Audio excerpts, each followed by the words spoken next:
digital o hemeroteca virtual, contáctanos al 52 27 76 59 o al correo electrónico contacto@elfinanciero.com.mx. El Financiero, más cerca de ti. El Financiero, the first financially specialized daily in Mexico.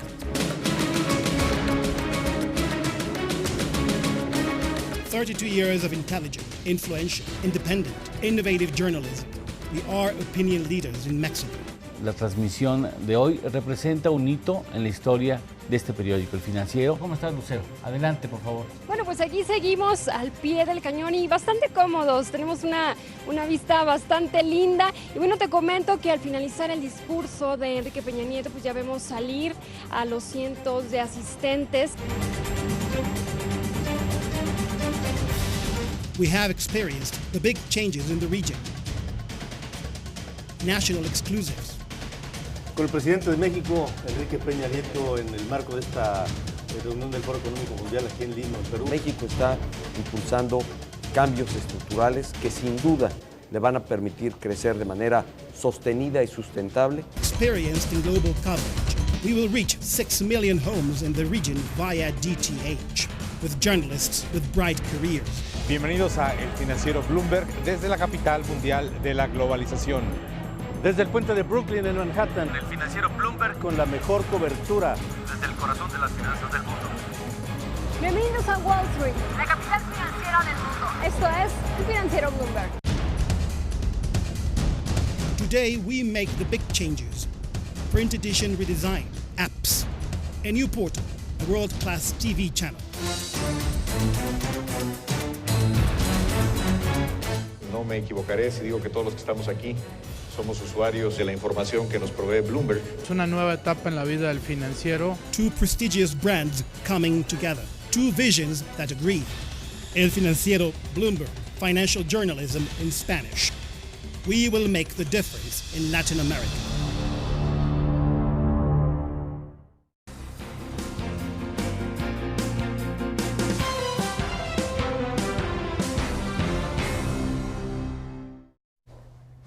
Buenas tardes, desde la redacción del Financiero Televisión los saluda Carlos Carballo.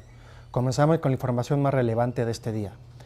El gobierno mexicano redujo su expectativa de crecimiento económico para 2003 a 1.8 respecto del cálculo anterior de 3.8. La baja se atribuyó a un menor dinamismo de la economía mundial y una reducción de la demanda interna. Se anticipa un aumento en la demanda interna debido principalmente a la expansión continua en el empleo y del crédito bancario en México, así como a los niveles proyectados de inversión pública.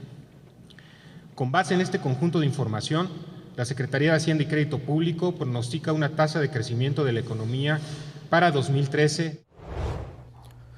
Fernando Portela, subsecretario de Hacienda, confió en que el gasto público dará incentivos a la reforma económica. Durante la segunda mitad del año, el gasto público deberá ser mayor que durante la primera mitad del año por la construcción de calendario con la cual fue diseñado el presupuesto 2013. Y en ese sentido, el gasto público debe contribuir también a este entorno de mejor crecimiento. Esta mañana el INEGI informó que el PIB se contrajo 0.74% en el segundo trimestre respecto al periodo previo, según cifras ajustadas por estacionalidad. La cifra interanual creció 1.5% entre abril y junio, muy por debajo del 2.5% previsto por Hacienda. El INEGI también reveló que en 2012 la economía mexicana creció 3.8% por debajo de la estimación previa de 3.9%. Las cifras se dan en el contexto del cambio de metodología del INEGI de 2003 a 2008. Para hablar del menor desempeño de la economía mexicana, esta tarde nos acompaña Víctor Piz, editor del Financiero. Buenas tardes, Víctor. Hola, Carlos, ¿cómo estás? Bien, gracias. Qué bueno. Víctor, después de escuchar estas cifras, ¿podríamos decir que México se encuentra en un estancamiento económico? Pues mira, en este momento estamos en una fase muy baja del ciclo económico, pero no hemos llegado a la parte del estancamiento. Estancamiento es cuando la economía pues prácticamente tiene un crecimiento cero. ¿Qué fue lo que informó hoy el INEGI en la mañana? Que en el segundo trimestre del año la economía creció 1.5% respecto de igual periodo del año anterior. El mercado esperaba, Carlos, un crecimiento mayor, de 2%, por arriba de 2%. El gobierno, la Secretaría de Hacienda, el Banco de México esperaban un crecimiento de 2.5%.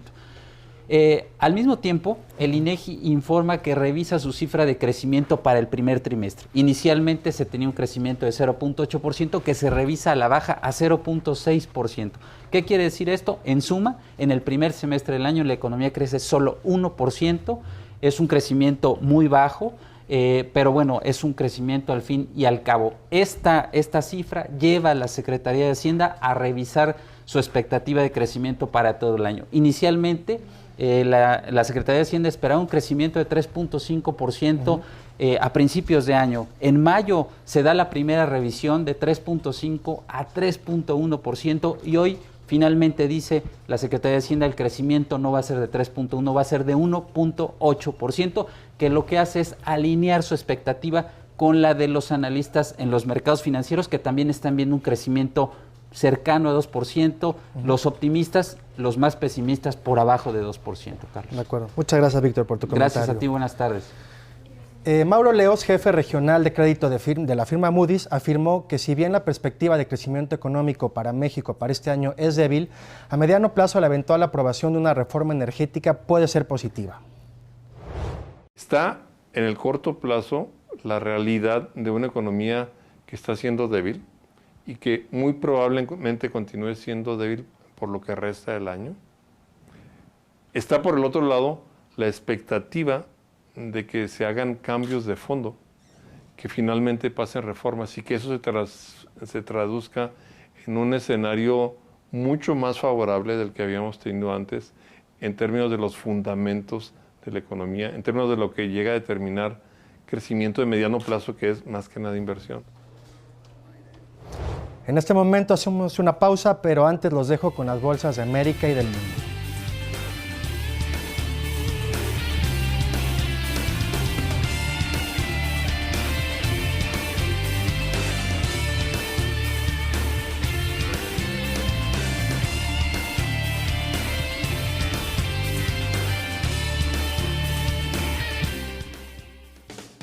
¿Te interesa nuestro ejemplar impreso, edición digital o hemeroteca virtual?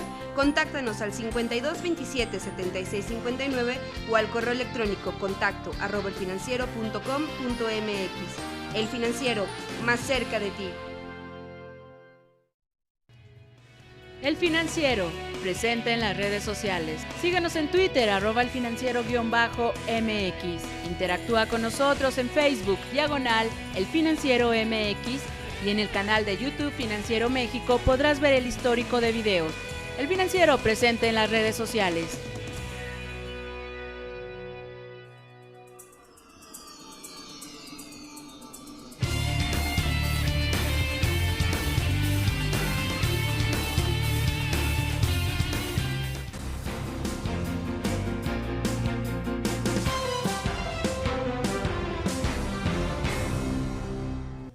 En otro tema, la Cámara de Diputados condenó la violencia que ejerció un grupo de maestros que irrumpieron ayer las instalaciones del Palacio Legislativo de San Lázaro. La acción dejó vehículos dañados, además de policías y maestros de la CENTE heridos. El coordinador de los priistas, Manlio Fabio Beltrones, aseguró que se presentó una denuncia de hechos.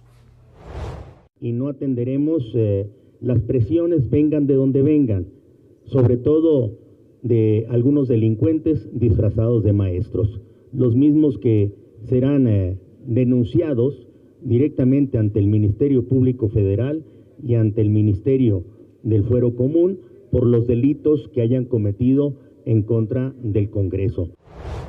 Beltrones pidió reforzar la seguridad en la Cámara de Diputados, donde se votarán las leyes secundarias de educación.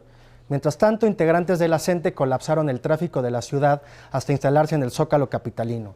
La circulación continúa bloqueada en Paseo de la Reforma debido a los manifestantes. El presidente de la Comisión de Energía de la Cámara de Diputados, Jorge Vega, reprobó los procedimientos legislativos que permitieron que el PRI y el PAN aprobaran juntos, sin el PRD, los 3 dictámenes de las leyes secundarias que reglamentarán la reforma educativa. Es un albazo. Es un albazo. El proyecto del Ejecutivo fue el que sustituyó en sus dictámenes, los dictámenes de la comisión, una falta de respeto a la comisión, una falta de respeto al trabajo de la comisión. El presidente de México, Enrique Peña Nieto, hizo un llamado a los integrantes de la Confederación Nacional de Gobernadores para respaldar la iniciativa de reforma energética, pues dijo su aprobación es necesaria para potenciar el sector energético de nuestro país. Donde hay una plena coincidencia es en la necesidad de hacer ajustes, de emprender cambios estructurales en esta materia, de reconocer que en el mundo global competido y donde sin duda hoy la energía se convierte en el gran pivote de transformación y de desarrollo social, México no puede rezagarse. México tiene que hacer ajustes en esta materia. Por otra parte, Peña Nieto reprobó el ataque que sufrió un grupo de marinos en Polonia mientras descansaban en una playa. Y como pueblo y como gobierno, y por ello mi adhesión al pronunciamiento que aquí se ha hecho en esta Conferencia Nacional de Gobernadores, de reprobar, de lamentar y de condenar estos hechos, de expresar nuestra mayor solidaridad para con los marinos y mexicanos que lamentablemente fueron agraviados el domingo pasado.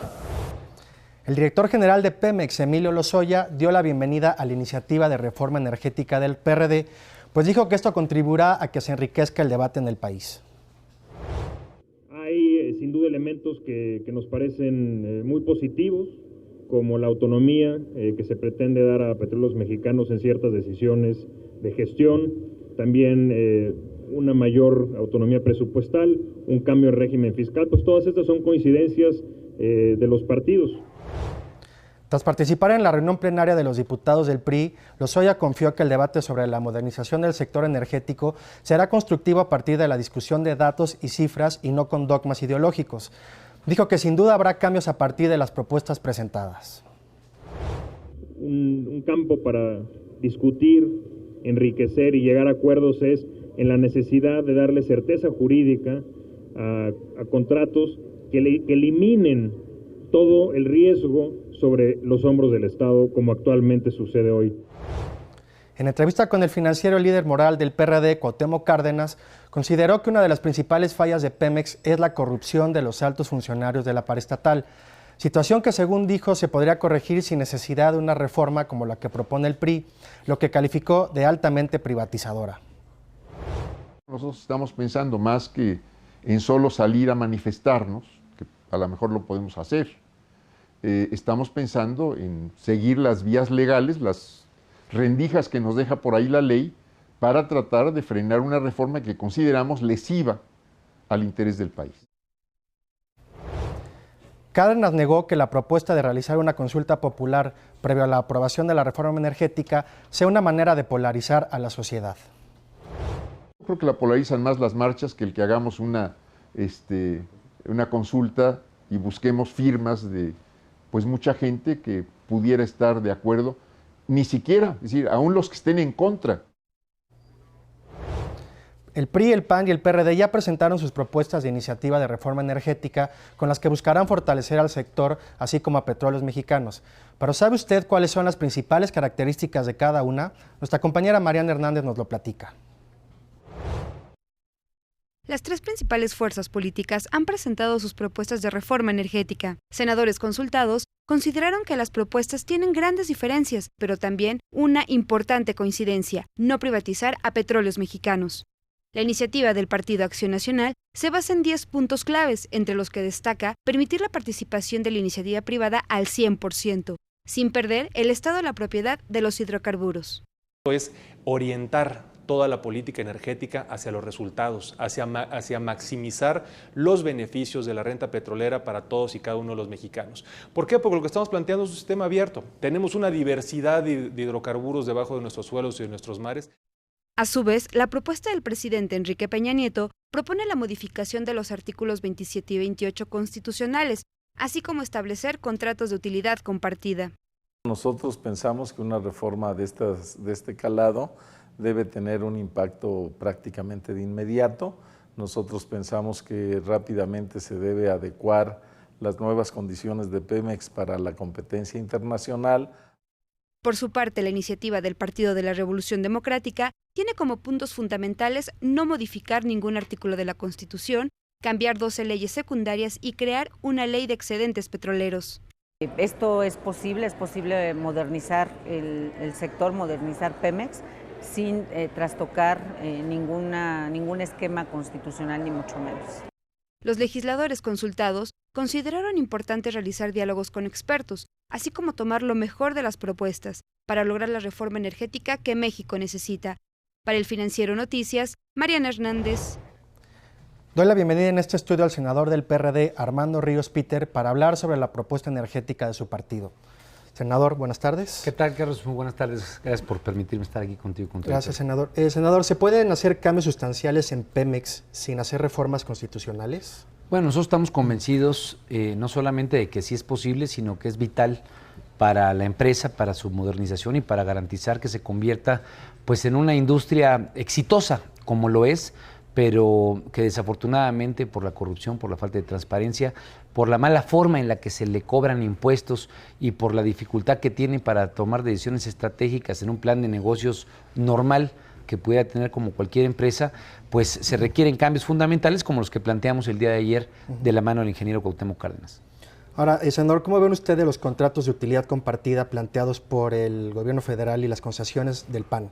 Bueno, a nosotros nos preocupa que en este momento en el debate, primero que nada, especialmente el gobierno, se enfoque a quitarle el carácter estratégico a los hidrocarburos, a petróleos mexicanos, y que indirectamente se haga un cambio, no solamente el 27, sino el 25 constitucional, y que se plantee esta idea, por lo menos como una propuesta de salida, de contratos de utilidad, especialmente porque nos parece que la participación de la iniciativa privada, sin tener un contexto, un marco regulatorio sólido, sin tener la transparencia y la rendición de cuentas que se requiere en una empresa tan importante, pues sería un paso al vacío.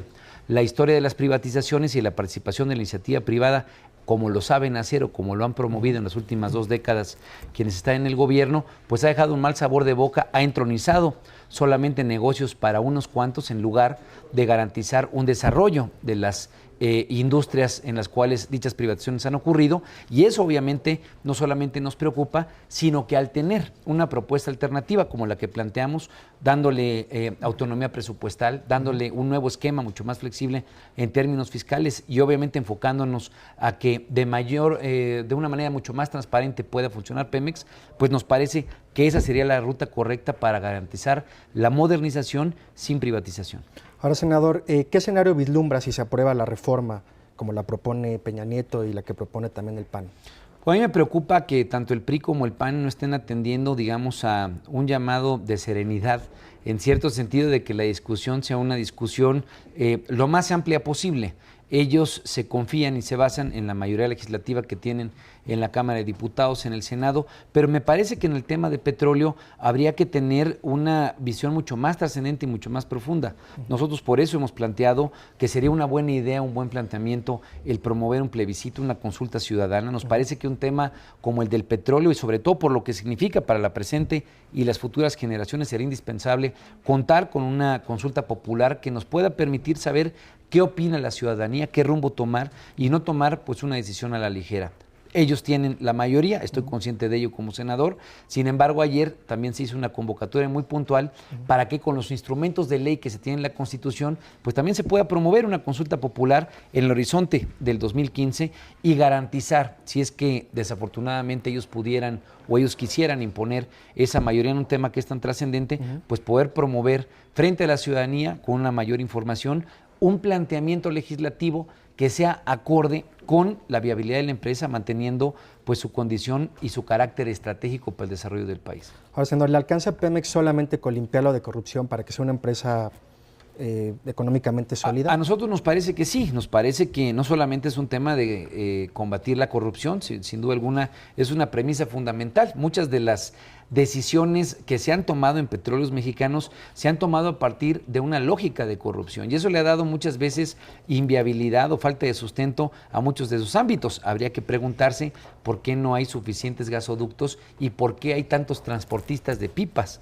Es decir, las decisiones se han tomado en muchos casos con opacidad y para beneficiar a unos cuantos. Sabiendo esto, sabiendo que se han introducido liderazgos sindicales y, repito, contratistas que se han visto favorecidos, nos parece que carecemos de un diagnóstico claro y puntual de dónde están las áreas en las que hay que fortalecer a la empresa. Ellos plantean, por ejemplo, contratos para compartir utilidades sin haber fortalecido previamente al Instituto Mexicano del Petróleo. Esto no lo ha hecho ninguna empresa en términos internacionales, porque siempre, especialmente si en un país como el nuestro, que tenemos una dotación importante de hidrocarburos, la apuesta tiene que ser que la fortaleza sea nacional y no que se dependa de las fortalezas externas. En ese sentido, no solamente es viable, sobre todo con una reforma fiscal que sea progresiva, que permita mayores recursos a partir de quienes no pagan y que esto libere de la carga fiscal que actualmente tiene Petróleos Mexicanos, pues tener no solamente una mayor viabilidad con visión progresiva en lo fiscal, sino liberar a Pemex para que pueda reinvertir en un plan de negocios que sea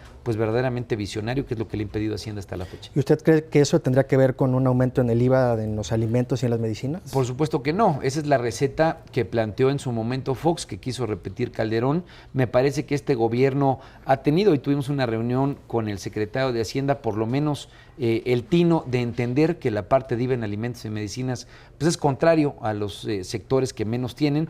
Hoy el incremento en el precio de la tortilla, de los alimentos básicos, se ve mucho más marcado. Precisamente el contexto inflacionario se ve más marcado en este tipo de productos, y querer imponer un IVA en alimentos y medicinas sería realmente pues regresivo y contrario a estos primeros deciles. Yo espero, hasta el momento no me ha tocado ver la propuesta hacendaria, que el planteamiento del Ejecutivo vaya más en la lógica que el PRD y que la izquierda hemos planteado ya desde hace varios años, que sea progresiva, que paguen los que hoy enfrentan regímenes de privilegio, que se acaben con las con la elusión que permite el marco legal, con la gran porosidad, por ejemplo, que hay en el ISR, y que estos huecos, al ser cubiertos, nos permitan liberar a Petróleos Mexicanos de la carga fiscal que actualmente tiene. De acuerdo. Muchas gracias, senador Ríos Peter, por estar en esta tarde aquí con nosotros. Al contrario, te gracias. Ahora hacemos un corte y volvemos con más información.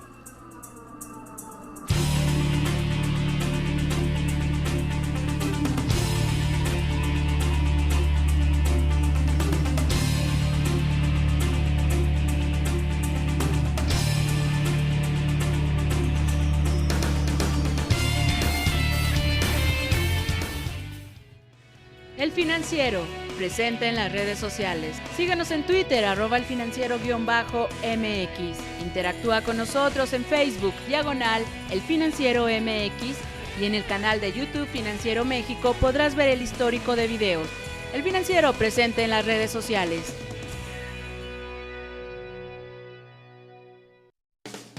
¿Te interesa nuestro ejemplar impreso, edición digital o hemeroteca virtual? Contáctanos al 52 27 76 59 o al correo electrónico contacto@elfinanciero.com.mx. El Financiero, más cerca de ti.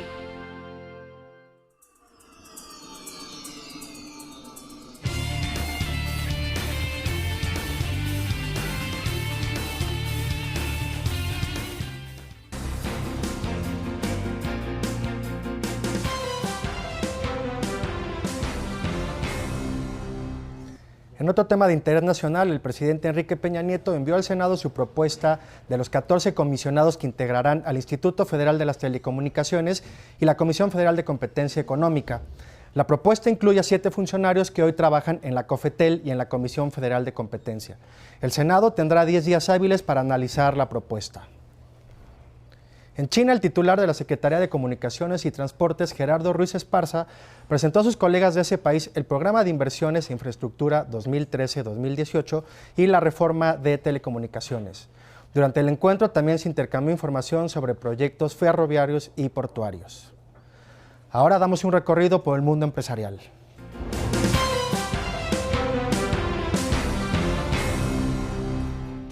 Este año, Nissan Mexicana tiene previsto alcanzar cifras récord en producción y ventas en nuestro país. José Luis Valls, presidente y director de la automotriz, indicó que esperan ensamblar 700,000 unidades en sus 2 plantas de producción y vender 250,000 unidades en el mercado interno. Grupo Chrysler es una de las 12 mejores empleadoras para las mujeres hispanas en Estados Unidos, esto según la revista latina Style. El análisis destaca a las empresas con iniciativas dedicadas a la diversidad para reclutar y ascender a sus empleados. Grupo BMW analiza la posibilidad de instalar una planta productora de automóviles en México. El presidente de la firma norteamericana indicó que ya han sostenido pláticas con funcionarios de distintas entidades federativas. BMW tiene actualmente en Lerma, Estado de México, una instalación donde solo blinda a su vehículo modelo X5. LinkedIn habilitará su red social a estudiantes mayores de 13 años de edad, una medida destinada a atraer a una base de miembros más jóvenes. Los cambios entrarán en vigencia a partir del 12 de septiembre. Urbi no ha emitido información sobre cuál podría ser el posible plan de reestructura financiera que negociará con sus principales acreedores. Al primer trimestre de este año, el pasivo total de la constructora se había ubicado en 32.565 millones de pesos. Brasil prohibió en todo el país la comercialización de un lote de catsup del fabricante estadounidense Heinz que fue producido en México. Esto fue por la detección de fragmentos de pelo de roedores en el producto. La Asociación de Consumidores Proteste denunciaba la presencia de pelo de ratón en el producto desde hace por lo menos 6 meses.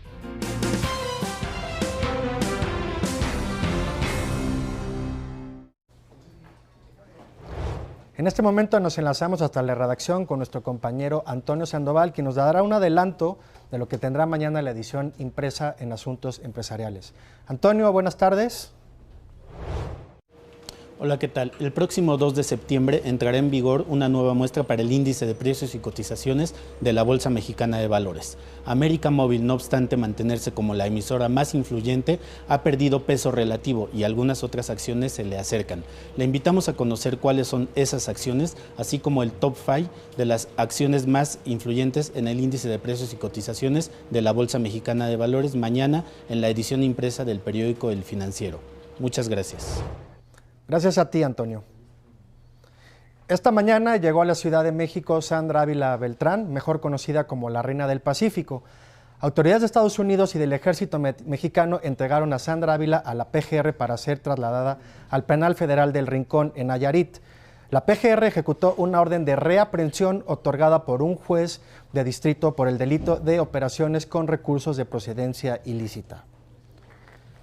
En Estados Unidos, una escuela primaria fue desalojada tras registrarse otro tiroteo. La policía arrestó a un sospechoso e informó que ningún estudiante resultó herido.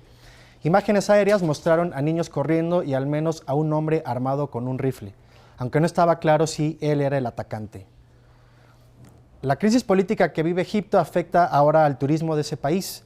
El gobierno ruso pidió a sus ciudadanos cancelar sus vacaciones hacia Egipto. Por otra parte, España se confirmó como el destino alternativo para pronosticar la llegada de unos 330,000 turistas que tenían previsto viajar al país de las pirámides. El caso Snowden sigue dando de qué hablar. El editor del rotativo The Guardian reveló que el gobierno británico los amenazó con acciones legales si no destruían o devolvían los documentos con los secretos de Edward Snowden. Agregó que 2 agentes de la Agencia Británica de Seguridad visitaron la redacción del diario londinense para asegurarse de que la información proporcionada por Snowden fuera destruida de las computadoras. En Japón, al menos 300 toneladas de agua radiactiva se filtraron de una planta nuclear de Fukushima. El sitio fue afectado por el terremoto del año 2011. Desde entonces se han registrado fugas y fallas en el sistema, pero nunca los niveles reportados como los de hoy por la firma TEPCO. Y mire, en Argentina inició el Mundial de Tango. Por primera vez una pareja de bailarines chinos se encuentra entre los participantes. También hay mexicanos, rusos y estadounidenses quienes competirán en el evento. La final se llevará a cabo el 27 de agosto en el estadio Luna Park de la ciudad de Buenos Aires. Hoy, a través de la página de la FIFA, se pusieron a la venta los boletos para el próximo Mundial de Brasil en el año de 2014. Los aficionados tendrán hasta el 10 de octubre para solicitar sus entradas. Cada aficionado podrá reservar hasta 4 boletos por partido para un máximo de 7 encuentros. Los costos a partir de $90. Hasta aquí la información. Les recuerdo que pueden seguirnos a través de las redes sociales que aparecen en pantalla. Los espero con más información el día de mañana en punto de las 6 de la tarde. Gracias por acompañarnos.